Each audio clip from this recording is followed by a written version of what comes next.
Hi everyone, स्वागत है आप सभी का। हम लेके आ चुके हैं यूपी पुलिस कांस्टेबल्स 2018 के मैथ्स के पीवाईक्यू। तो चलिए शुरू करते हैं। 2018 में जो यूपी पुलिस कांस्टेबल्स का एग्ज़ाम हुआ था उसमें जो कुछ क्वेश्चन है वो मिसलेनियस टाइप के आए थे, अर्थात क्वेश्चन का लेवल थोड़ा सा बेहतर था और कुछ क्वेश्चन एकदम सिंपल पूछे गए थे। तो चलिए शुरू करते हैं। तो मेरे भाई जो पहला क्वेश्चन दिया गया है कि रविंद्र सुबह 8 बजे घर से निकलता है और 9:30 बजे कार्यालय पहुंचता है। एक दिन उसने अपना घर 8 बजे छोड़ा, लेकिन सामान्य गति से 3/4 की गति पर 1/3 की दूरी यात्रा की। अगर वह समय पर कार्यालय पहुंच गया तो रविंद्र ने अपनी सामान्य गति से कितने गुना गति पर यात्रा के शेष हिस्से की दूरी तय की। तो मेरे भाई यहाँ पर आप देखना कि जो रविंद्र है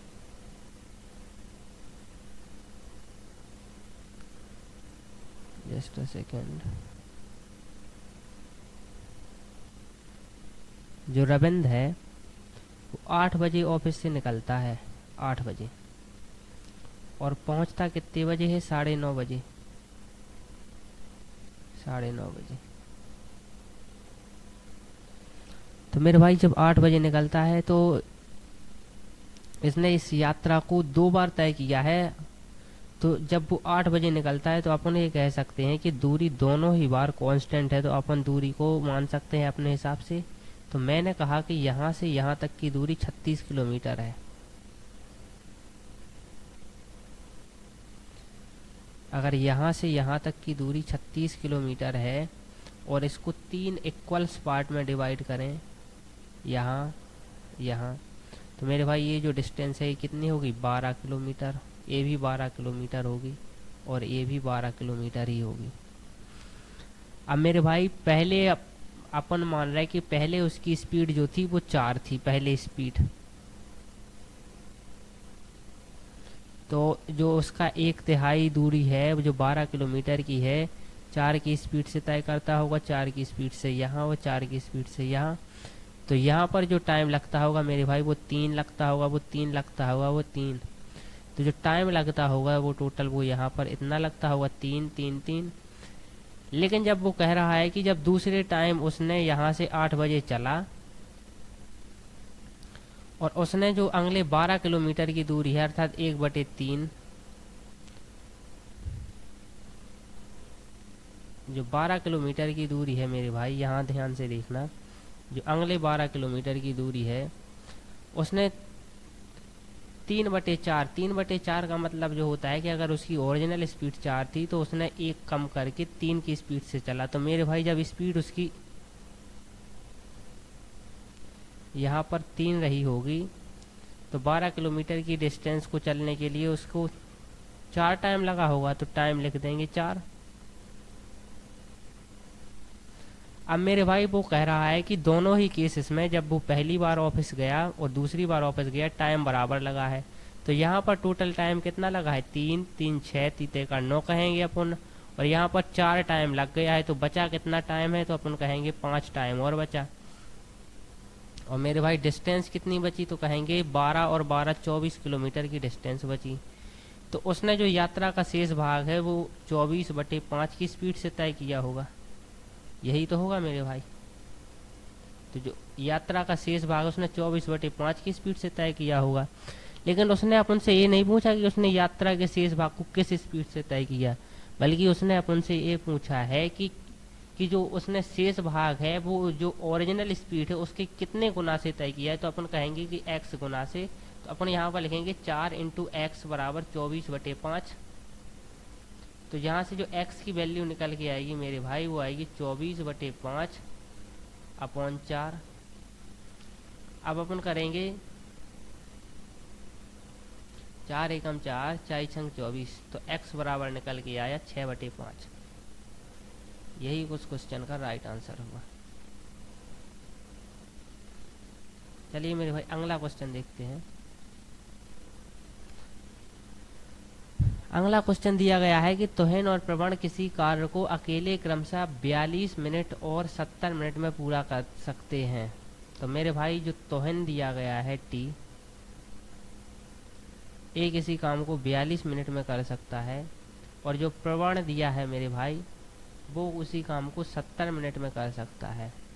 तो मेरे भाई ये दोनों की जो एफिशिएंसी है, अर्थात निकालने के लिए, दोनों की एफिशिएंसी निकालने के लिए अपन को 42 और 70 का एलसीएम लेना पड़ेगा। तो जब आप 42 और 70 का एलसीएम लोगे तब निकल के आएगा 210।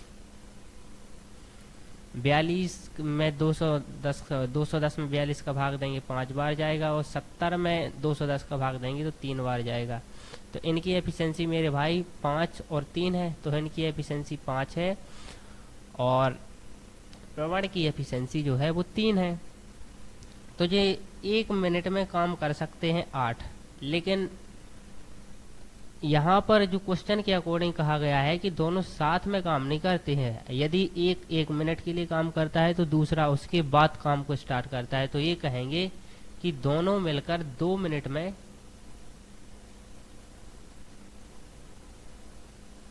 दोनों मिलकर 2 मिनट में 8 यूनिट काम करते हैं, 8 यूनिट। और टोटल काम कितना है मेरे भाई, 210 यूनिट। तो पहले अपन निकालेंगे कि 200 काम को करने में इनको कितना टाइम लगेगा। तो 200 काम करने में इनको कितना टाइम लगेगा, 8 से भाग देंगे अपन यहाँ पर। 8 एकम 8, 8 पंचे 40, 1 सेकेंड, 8 दूनी 16, जस्ट अ सेकेंड हुआ।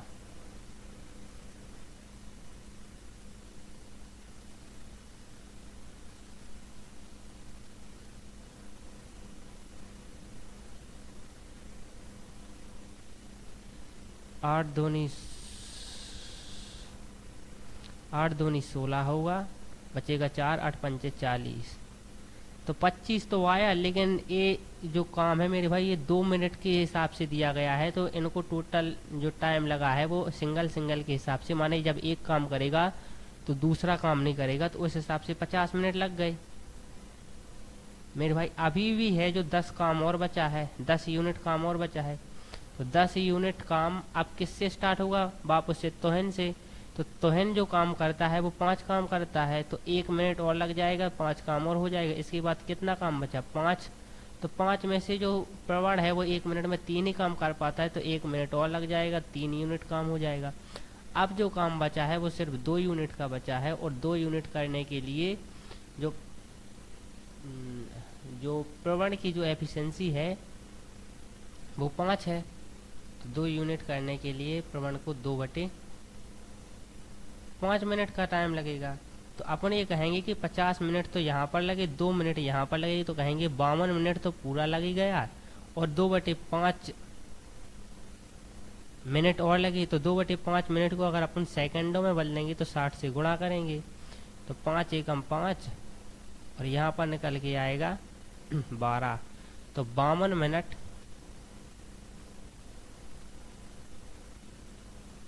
और 24 सेकंड का टाइम लगा। 52 मिनट और 24 सेकंड इस क्वेश्चन का राइट आंसर हो जाएगा। 52 मिनट और 24 सेकंड इस क्वेश्चन का राइट आंसर हो जाएगा। चलिए अगला क्वेश्चन देखते हैं।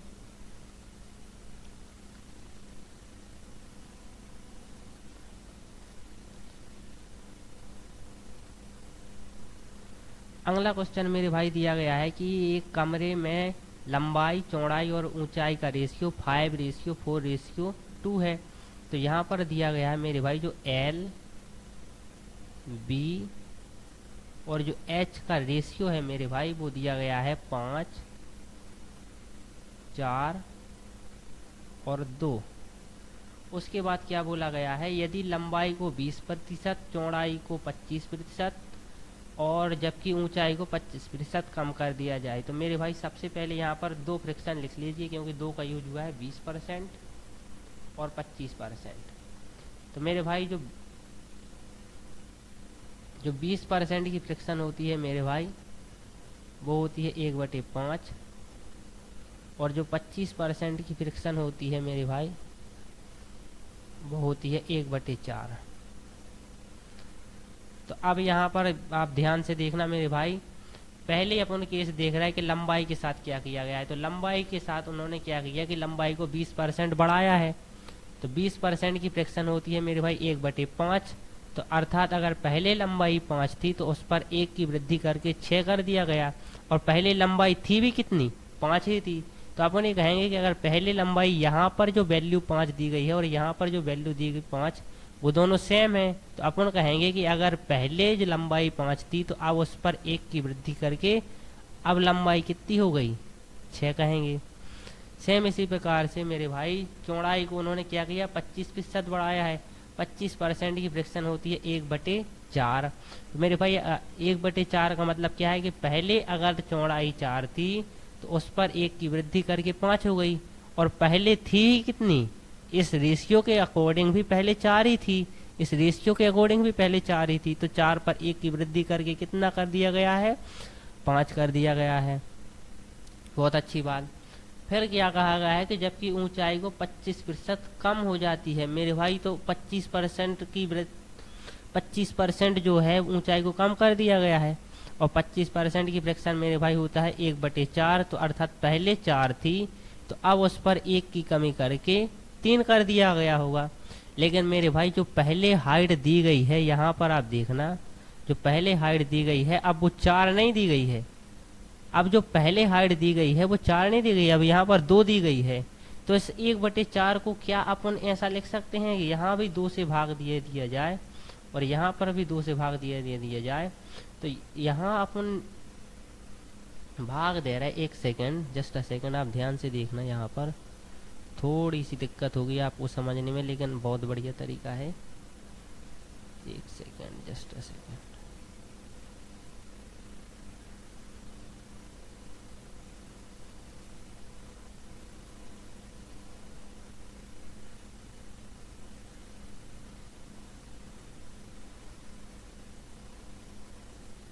मेरे भाई आप ध्यान से देखना, यहाँ पर 25% की फ्रैक्शन होती है 1/4, या इसी को लिख सकते हैं 0.5/2। यही तो है 1/4 का।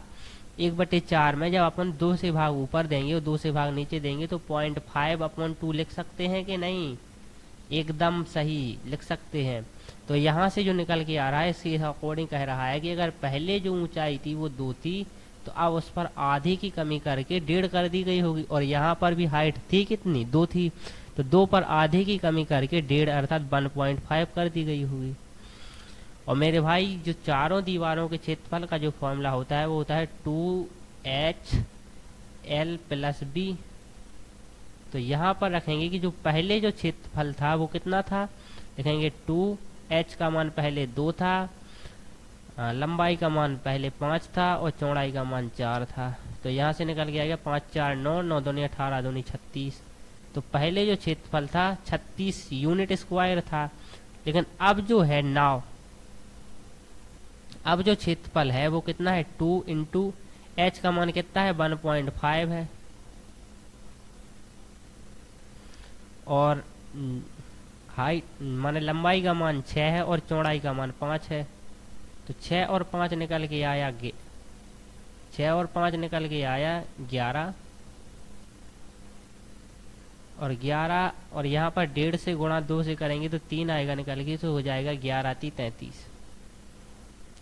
तो मेरे भाई पहले जो क्षेत्रफल था वो 36 वर्ग यूनिट था, अब जो क्षेत्रफल निकल के आया वो 33 यूनिट आया, मतलब प्रारंभिक से कम हुआ है। तो ज़्यादा वाले ये दोनों ऑप्शन डिलीट हो जाएंगे, ज़्यादा वाले ये दोनों ऑप्शन डिलीट हो जाएंगे। अब सिर्फ ये है कि पहले से कितना कम हुआ है, तो अपन ये कहेंगे कि 36 से 33 हो गया, 36 से 33 हो गया, तो 3 की कमी हुई है, 3 की कमी हुई है कितने पर, 36 पर।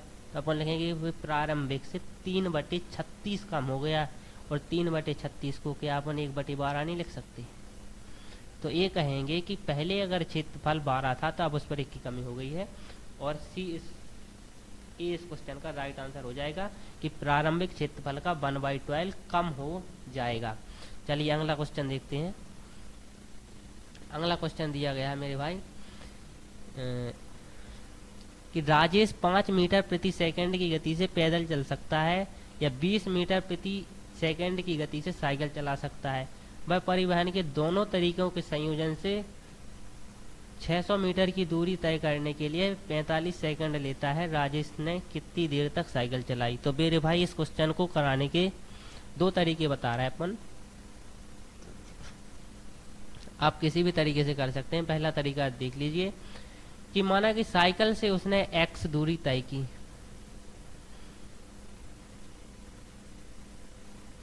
एक सेकंड, अपन पैदल x मान रहा है, साइकिल की निकाल में थोड़ा सा आसान हो जाए। बाकी आप ऐसा भी कर सकते कि पैदल उसने x दूरी तय की,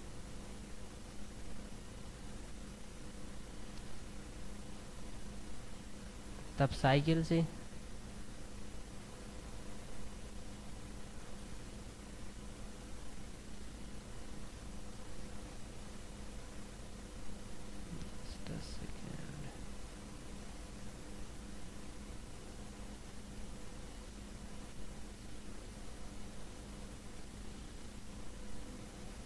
ये तो दिक्कत कर रहा है।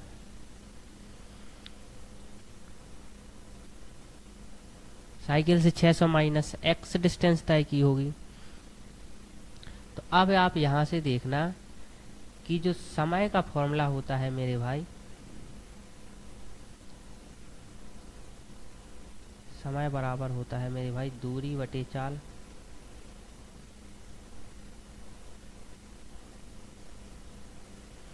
तो मेरे भाई जो पैदल दूरी तय की गई है वो x की गई है, और जो चाल है पैदल के लिए वो 5 किलोमीटर पर आवर है, तो लिखेंगे x/5 प्लस जो साइकिल से डिस्टेंस तय की गई है वो लिखी गई है 600 माइनस x अपॉन लिखेंगे 20 की स्पीड है साइकिल के लिए, तो 20 लिखेंगे। तो ए भी टाइम है, ए भी टाइम है, और टोटल टाइम लगा कितना है 45 सेकंड करेंगे। तो यहाँ से निकल के आएगा 20 4x प्लस 600 माइनस x बराबर 45। तो 4x में से एक x जाएगा तो निकल के आएगा 3x। अब 20 का गुणा 45 के साथ होगा तो 900 आएगा, और 900 में से 600 जाएगा तो 300 आएगा। तो x बराबर यहाँ से जो निकल के आएगा वो आएगा 300/3 बराबर 100। तो x का मान यहाँ पर रखेंगे तो 600 में से 100 जाएगा तो 500। तो मेरे भाई यहाँ से अपन को ये पता चल गया कि जो साइकिल द्वारा उसने दूरी तय की गई है वो 500 मीटर की तय की गई है, और साइकिल द्वारा दूरी अगर 500 तय की गई है तो उसके लिए उसको जो समय लगा होगा वो लगा होगा 500/20। यही तो लगा होगा मेरे भाई। तो इस 0 से 0 कट जाएगा, 50/20 आता है 25, तो उसको 25 सेकंड का टाइम लगा होगा। ये तो हुआ इस क्वेश्चन को करने का डिटेल सॉल्यूशन। अब थोड़े से आसान तरीके से भी इस क्वेश्चन को कर सकते हैं। इसके लिए मैं इसको थोड़ा सा इरेज करना पड़ेगा।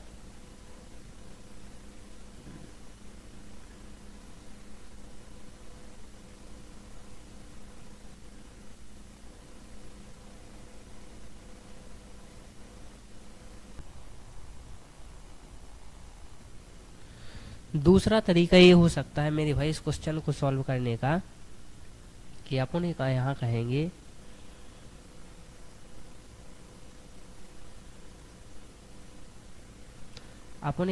कि जो पैदल उसकी चाल है मेरे भाई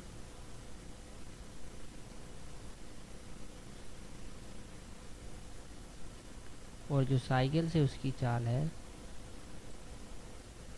पैदल उसकी चाल मेरे भाई जो दी गई है 5 मीटर पर सेकंड, और जो साइकिल से उसकी चाल दी गई है वो दी गई है 20 मीटर पर सेकंड। और मेरे भाई यहाँ पर अपन को एक चीज़ दी गई है कि 600 मीटर की जो दूरी उसने तय की गई है वो 45 सेकंड में तय की गई। तो जो औसत चाल है उसकी कितनी है, तो यहाँ से अपन लिखेंगे जो उसकी औसत चाल है। बेसिकली अपन इसको एलिगेशन तरीके से कर रहे हैं। जो औसत चाल है वो 600/45 है। यहाँ पर 5 से काटेंगे, 5 9 45, ये 120 आएगा। और यहाँ पर इसको 3 से काटेंगे तो ये 3 आएगा, ये 40 आएगा।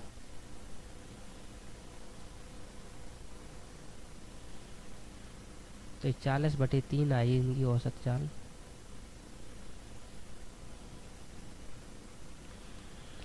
तो इसमें अपन 3 से गुणा करेंगे यहाँ पर, तो इसमें भी 3 से गुणा हो जाएगा। बेसिकली अपन को इस 3 को हटाना है, यहाँ पर भी 3 से गुणा करेंगे।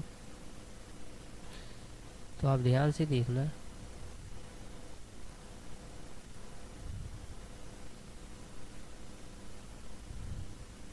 ये 3 से ये 3 तो कट जाएगा। अब 3 का गुणा जब 5 के साथ करेंगे तो आएगा 15। 3 का गुणा जब 20 का गुणा जब 3 के साथ करेंगे तो निकल के आएगा 60। तो आएगा 15, 60 और 40।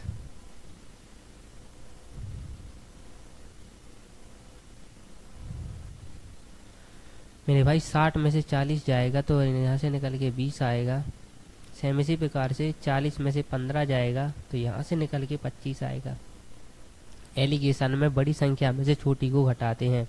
तो यहाँ पर 60 बड़े हैं तो 60 में से 40 को घटाए, यहाँ पर 40 बड़े हैं तो 40 में से 15 को घटाए, तो यहाँ से निकल के आएगा 20, 25, जिसका रेशियो निकालेंगे 5 से काटेंगे 4 बार, ये जाएगा 5 बार। तो 4:5।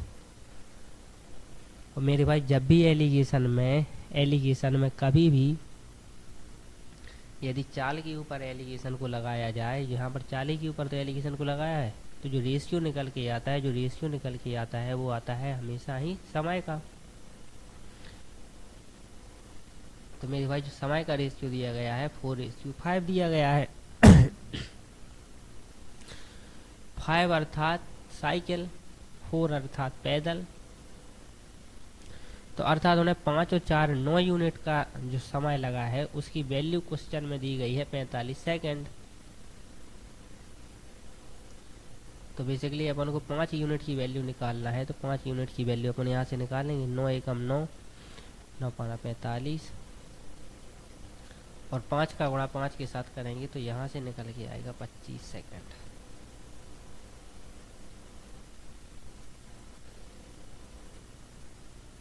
पच्चीस सेकंड इस क्वेश्चन का राइट आंसर हो जाएगा। चलिए अगला क्वेश्चन देखते हैं। अगला क्वेश्चन दिया गया है कि ये किसी कार्य को 48 दिन में, बी उसी कार्य को 60 दिन में कर सकता है, तो वे दोनों साथ आ जाए तो कितने दिन में। तो 48 और 60 का जब अपन एलसीएम निकालेंगे तो ये निकल के आएगा 12 × 4 × 5, 5 का 20 गुणे 12 करेंगे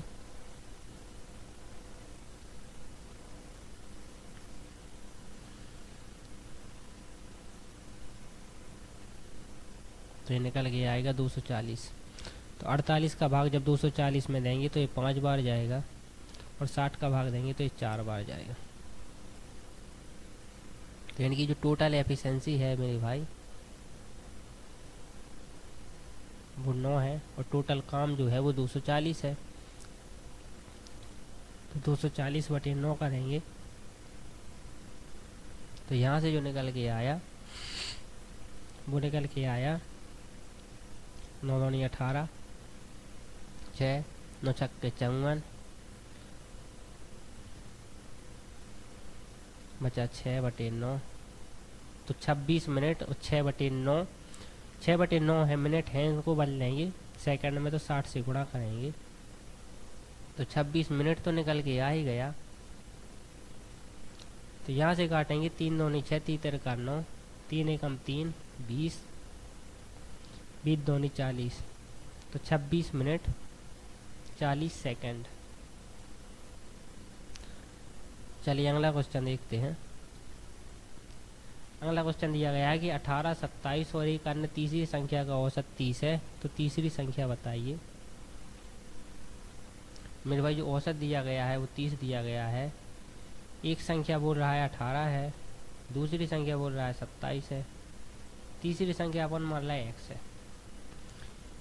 तो जो औसत 30 है तो ये औसत 18 से कितना ज़्यादा है तो कहेंगे 30। तो औसत कितना कम है -12, यहाँ पर कितना कम है -3, तो टोटल कितना कम है तो अपन ये कहेंगे कि -3 कम है और -12 कम है तो -15 कम है।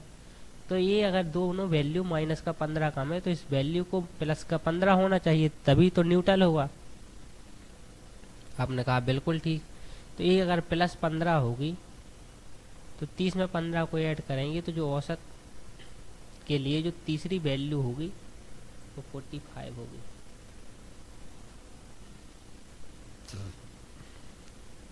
अगला क्वेश्चन दिया गया है मेरे भाई, रवि और रश्मि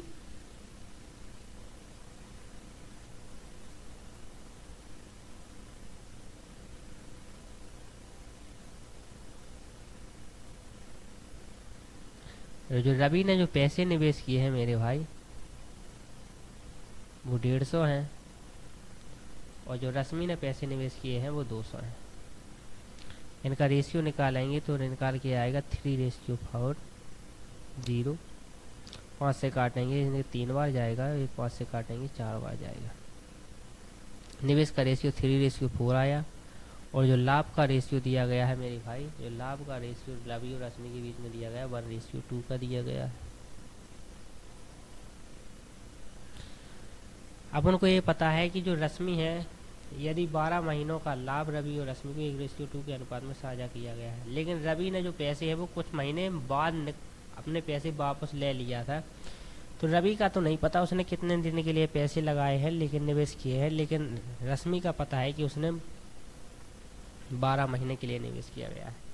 तो मेरे भाई यहाँ से जो 2 रेशियो से तीसरी रेशियो बनाया गया है, तो इस प्रकार के क्वेश्चन को करने का एक तरीका है कि आप इनको लिखिए 3:4 x/12 1:2। यहाँ से आप 12 और 3 का गुणा करेंगे, एक क्रॉस गुणा तो 36 आएगा। एक क्रॉस गुणा करेंगे x और 4 का तो 4x आएगा, ये माइनस का 4x लिखेंगे, हम घटाएंगे इसमें से। अब एक क्रॉस गुणा होगा तो 2 गुणा x करेंगे तो 2x आएगा, और 12 का गुणा 1 के साथ करेंगे तो 12 ही आएगा, तो माइनस के 12। ये माइनस के 4x इस साइड आएंगे तो प्लस के 4x और 2x 6x हो जाएगा। माइनस की 12 है उस साइड जाएंगे तो 36 और 12 48 हो जाएगा। तो जो यहाँ से जो x की वैल्यू निकल के आई वो 8 आई। तो अपन ये कहेंगे कि रवि ने जो पैसे लगाए हैं, निवेश किए हैं, वो 8 महीनों के लिए किए हैं। ये तो हुआ थोड़ा सा डिटेल। अब इसको एकदम सिंपल तरीके से भी अपन कर सकते थे। वो तरीका क्या है आप यहाँ ध्यान से देखना।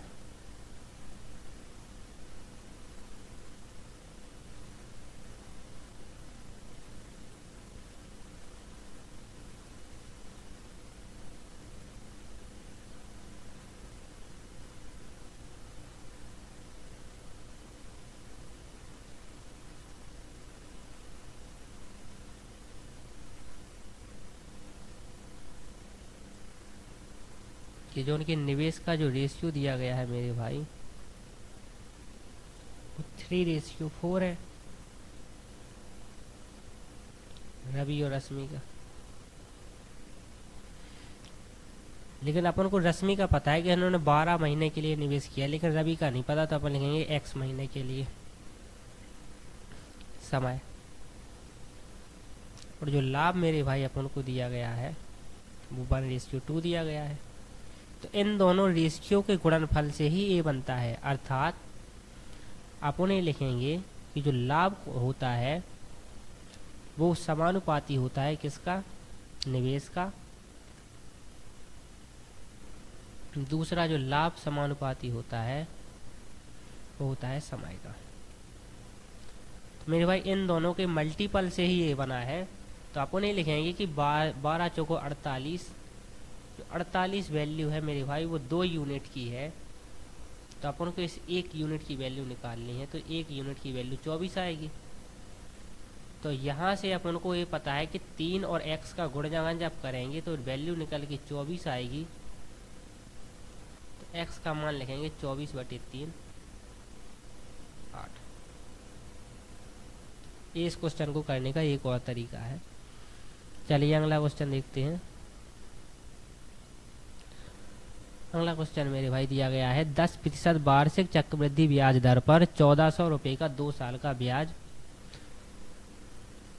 तो चक्रवृद्धि ब्याज के इस प्रकार के क्वेश्चन को करने के लिए सबसे पहले अपन लिखेंगे रेट की फ्रिक्शन। तो रेट दी गई है मेरे भाई, जो दर दी गई है, जो रेट दी गई है वो दी गई है 10%।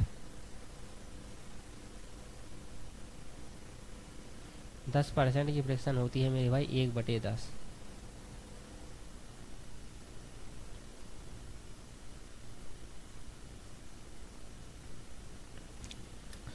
10% की फ्रिक्शन होती है मेरे भाई 1/10। तो अब अपन एक जब भी इस प्रकार का क्वेश्चन आए और क्वेश्चन में अपन को 2 साल का ब्याज निकालना पड़े, तो अपन प्रिंसिपल को जो डिनोमिनेटर होता है, अर्थात जो रेट की जो फ्रिक्शन निकालने के बाद जो डिनोमिनेटर होता है उसका स्क्वायर कर देंगे और उसको अपन एज अ प्रिंसिपल ट्रीट करेंगे, अर्थात उसको प्रिंसिपल मान लेंगे। तो जो 10% की फ्रिक्शन 1/10 है और जो इसका डिनोमिनेटर है वो 10 है, तो 10 का स्क्वायर करेंगे तो ये यहाँ से निकल के आएगा 100। तो अपन ये कहेंगे कि जो ये 100 है बेसिकली ये प्रिंसिपल है। तो 100 पर पहले साल के लिए जो 10% की रेट से जो पैसा लगेगा वो 1/10 लगेगा। तो 100 का 1/10 10 ही होगा। दूसरे साल के लिए भी 100 का 1/10 10 ही होगा। अब इस 10 पर भी 1 साल के लिए ब्याज लगेगा, क्योंकि चक्रवृद्धि ब्याज पर तो ब्याज का भी ब्याज लगेगा। तो अपन कहेंगे कि 10 का भी 1/10, तो 10 का 1/10 होता है मेरे भाई 1। तो यहाँ से अपन कहेंगे कि जो टोटल 2 साल में ब्याज लगा 10, 20 और 21 लगा। तो मेरे भाई जो 21 यूनिट ब्याज लगा 100 के ऊपर,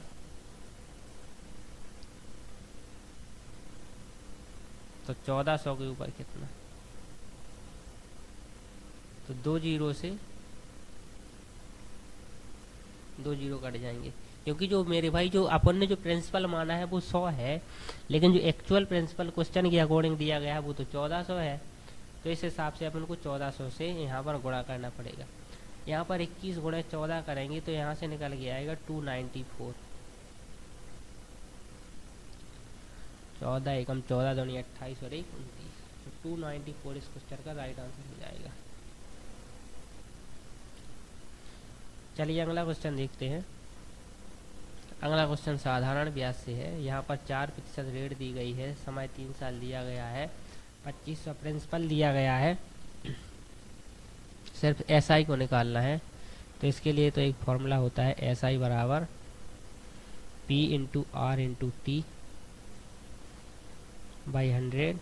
P यहाँ पर लिखेंगे 2500, R की जो वैल्यू 4 है, समय 3 साल है, अपॉन 100। 2 जीरो से 2 जीरो कैंसिल हो जाएगा, 25 चौका 100 इंटू 3 करेंगे 300।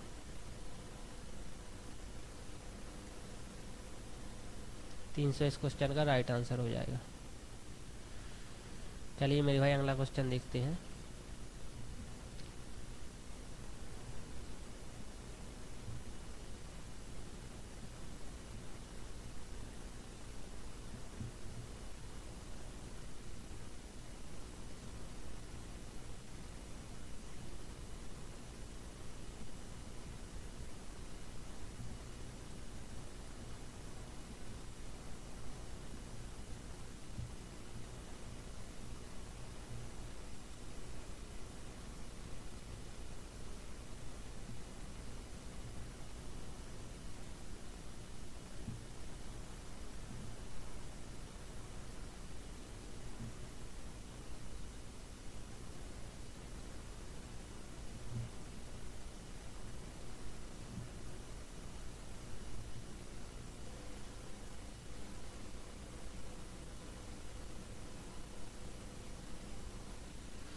अगला क्वेश्चन दिया गया है, रमेश एक वस्तु 434 में बेचकर 24% लाभ कमाता है। रमेश ने वह वस्तु किस कीमत पर खरीदी थी? तो मेरे भाई जो लाभ दिया गया है वो 24% दिया गया है। 24% की फ्रिक्शन होती है 6/25। और मेरे भाई लाभ को हमेशा बोला जाता है क्रय मूल्य पर। तो जो नीचे जो दिया गया है, अर्थात जब भी लाभ दिया गया होगा उसको फ्रिक्शन में बदल देंगे, तो जो डिनोमिनेटर में निकल के आएगा वो हमेशा क्रय मूल्य आएगा। तो जो कॉस्ट प्राइस अर्थात जो क्रय मूल्य यहाँ से अपन ने निकाला वो 25 निकाला, और उस पर 6 का लाभ हुआ है, तो अर्थात जो विक्रय मूल्य अपन ने निकाला वो निकाला 31। मेरे भाई जो विक्रय मूल्य की जो वैल्यू क्वेश्चन में दी गई है वो 434 दी गई है, तो अपन ये कहेंगे कि जो 434 वैल्यू है वो 31 की है। अपन ने उसने अपन से पूछा है कि जो क्रय मूल्य अर्थात 25 की वैल्यू बताइए, तो 31 एकम 31 बचा 12, 31 चौको 124, और जब 14 गुणा 25 करेंगे तो ये निकल के आएगा 350।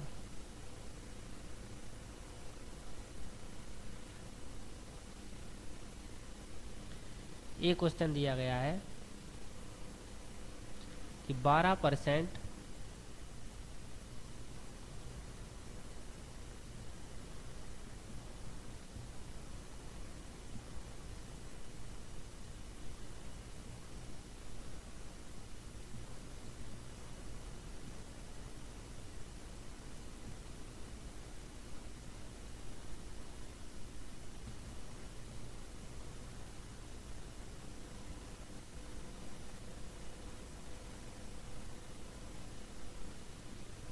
मेरे भाई जो क्वेश्चन दिया गया है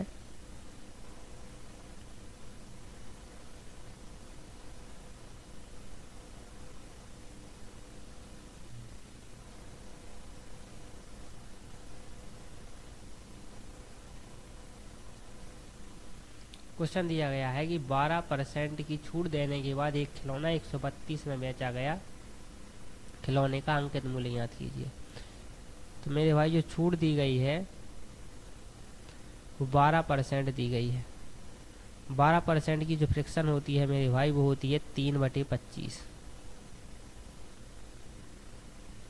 और जो छूट को हमेशा मेरे भाई बोला जाता है, छूट को हमेशा बोला जाता है अंकित मूल्य पर, अर्थात जब जब छूट परसेंट को जब भी छूट परसेंट को फ्रैक्शन वैल्यू में बदलेंगे तो जो डिनोमिनेटर में निकल के आएगा, जो डिनोमिनेटर अर्थात हर में निकल के आएगा, जो हर में निकल के आएगा वो होगा क्या, अंकित मूल्य। तो यहाँ पर जो अंकित मूल्य दिया गया है मेरे भाई वो दिया गया है 25, और उस पर 3 की छूट दी गई है, तो मेरे भाई जो विक्रय मूल्य निकल के आया वो निकल के आया 22, और जो मेरे भाई 132 में बेचा ही है, तो जो 22 की वैल्यू क्वेश्चन में दी गई है वो 132 दी गई है, तो 25 की वैल्यू अपन को निकालना है। 22 एकम 22 और 22 छक्के होता है 132, 25 इंटू 6 करेंगे तो यहाँ से निकल के आएगा 150।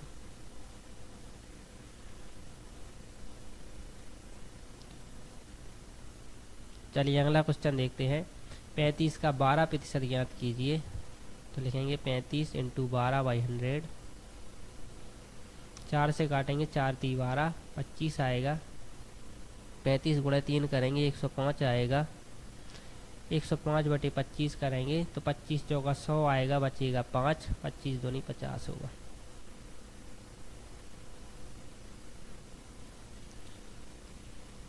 आठवां क्वेश्चन दिया गया है मेरे भाई कि महिमा ने एक परीक्षा में 125 में से 126 अंक प्राप्त किए, महिमा द्वारा प्राप्त किए गए अंकों का प्रतिशत ज्ञात कीजिए। तो प्रतिशत का फॉर्मूला भी होता है प्राप्तांक गुणे 100/पूर्णांक। तो जो प्राप्तांक है 126 × 100 175, 25 7 175, 25 चौका 100, 7 एकम 7, 7 एकम 7 उड़ाएंगे, 7 8 56, 18 चौको 72%।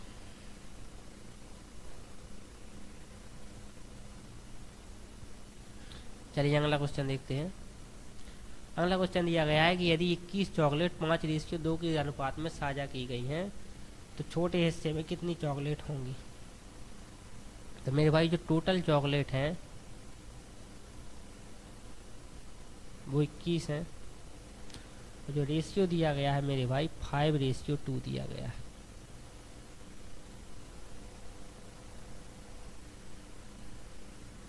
तो मेरे भाई 5 और 2 7, 7 रेशियो की वैल्यू क्वेश्चन के अकॉर्डिंग 21 चॉकलेट है, तो छोटे रेशियो अर्थात 2 की वैल्यू निकालने के लिए बोला गया है। 7 एकम 7, 7 × 3 = 21 होगा,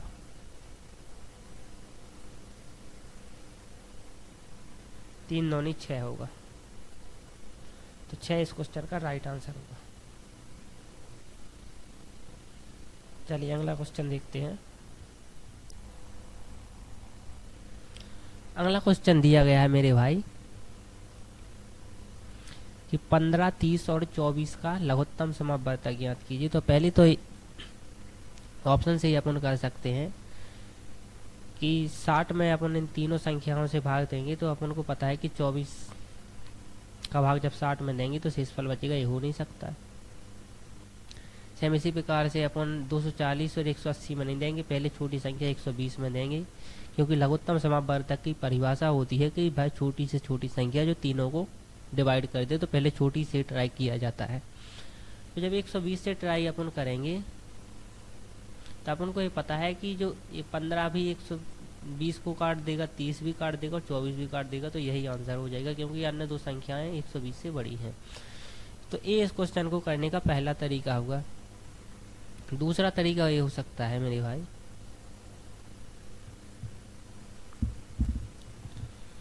दूसरा तरीका ये हो सकता है कि जो अपन को पता है कि 15,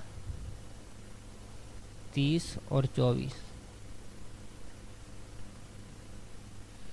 कि 15 और 30 का एलसीएम तो 30 ही होगा। अब 30 और 24 का निकालेंगे तो 30 को लिख सकते हैं 5 × 6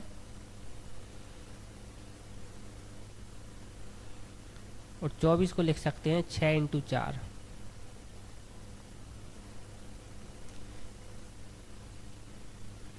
तो 6 तो कॉमन है दोनों में, लेकिन 5 और 4 अलग अलग हैं, तो जो यहाँ से जो एलसीएम निकल के आएगा 6 × 5 × 4, 6 पंचे 30, 30 चौको 120। ये इस क्वेश्चन को करने का दूसरा तरीका है। चलिए अगला क्वेश्चन देखते हैं। अगला क्वेश्चन दिया गया है 30, 60 और 72 का महत्तम समापवर्तक अर्थात एचसीएफ क्या होगा। तो इनको अंतर को देखेंगे, 30 और 60 के बीच का अंतर कितने का है, 30 का है। 60 और 72 के बीच का अंतर जो है 12 का है। तो अपन ये कहेंगे कि जो छोटा अंतर होता है वही आंसर होता है।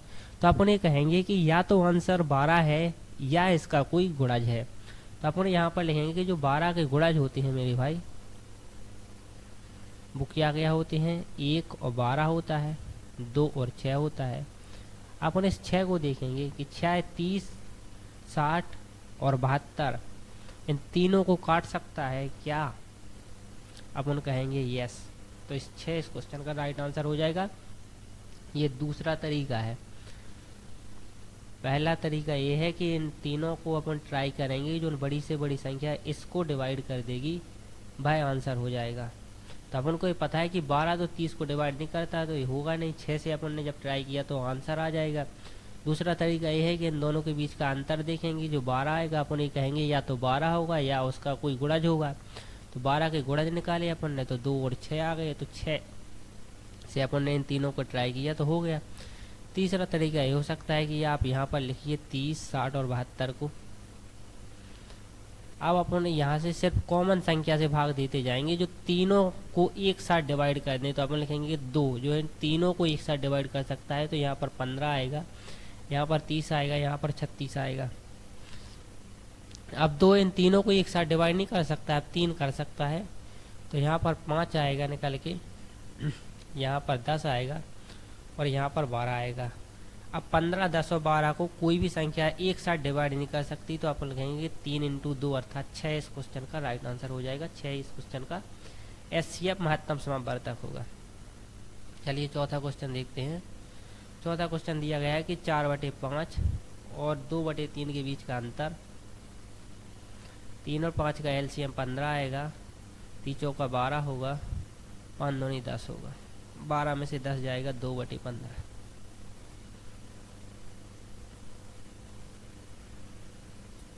चलिए अगला क्वेश्चन देखते हैं।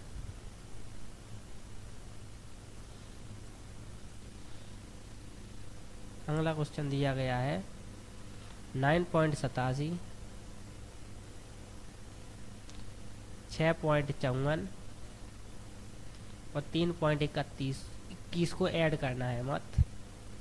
तो 7 × 11 और 1 12 होगा, 8 × 5 13 और 2 15 और 1 16 होगा, 9 6 15 और 3 18 और 1 19 होगा, तो 19.62। दूसरा क्वेश्चन दिया गया है मेरे भाई 60 भागे 5 इंटू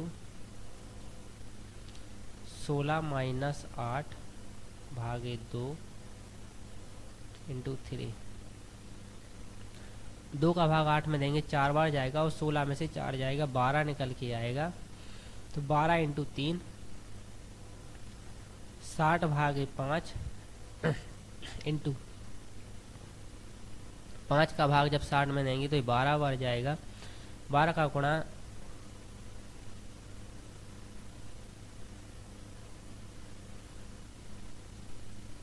12 पंचे 60, 12 निकल के आएगा इंटू 8 में से 2 का भाग 8 में देंगे 4 आएगा, 16 में से 4 जाएगा 12 निकल के आएगा।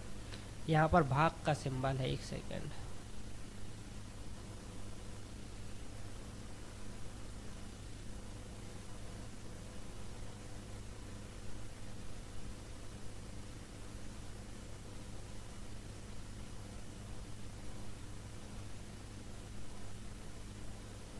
तो 3 का भाग 12 में देंगे तो 4 बार जाएगा और 12 इंटू 4 करेंगे तो 48 आएगा।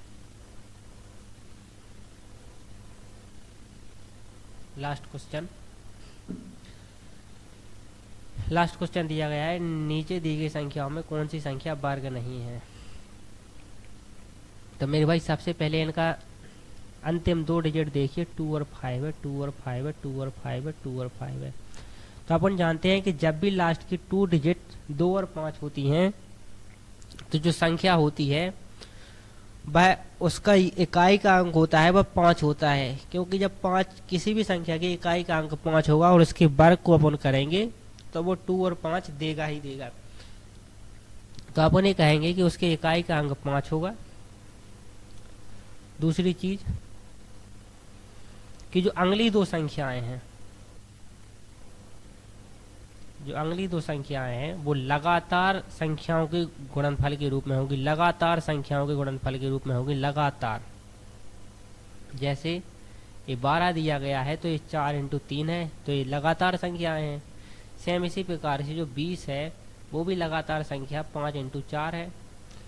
लेकिन यहाँ पर 25 में अपन को देखना पड़ा है कि 5 इंटू 5 होगा, इसके लिए कोई ऑप्शन ही नहीं है, अर्थात तो कोई भी ऐसे दो पूर्णांक नहीं है जो लगातार के रूप 25 के गुणनफल के रूप में लिखे जा सकें। और 42 के लिए अपन दो पूर्णांक 7 और 6 को ढूंढ सकते हैं। तो इस 25 पर अपनी जो है वो सेटिस्फैक्शन गलत हो रही है, तो अपन ये कहेंगे कि जो सी 25 है ये इस क्वेश्चन का राइट आंसर हो जाएगा कि 25 जो है वह एक वर्ग संख्या नहीं है। तो ये रहा यूपी पुलिस कांस्टेबल्स 2018 की मैथ शिफ्ट का सॉल्यूशन। अब 17 तारीख के बाद जो पेपर होगा उसका एनालिसिस लेकर आएंगे अपन।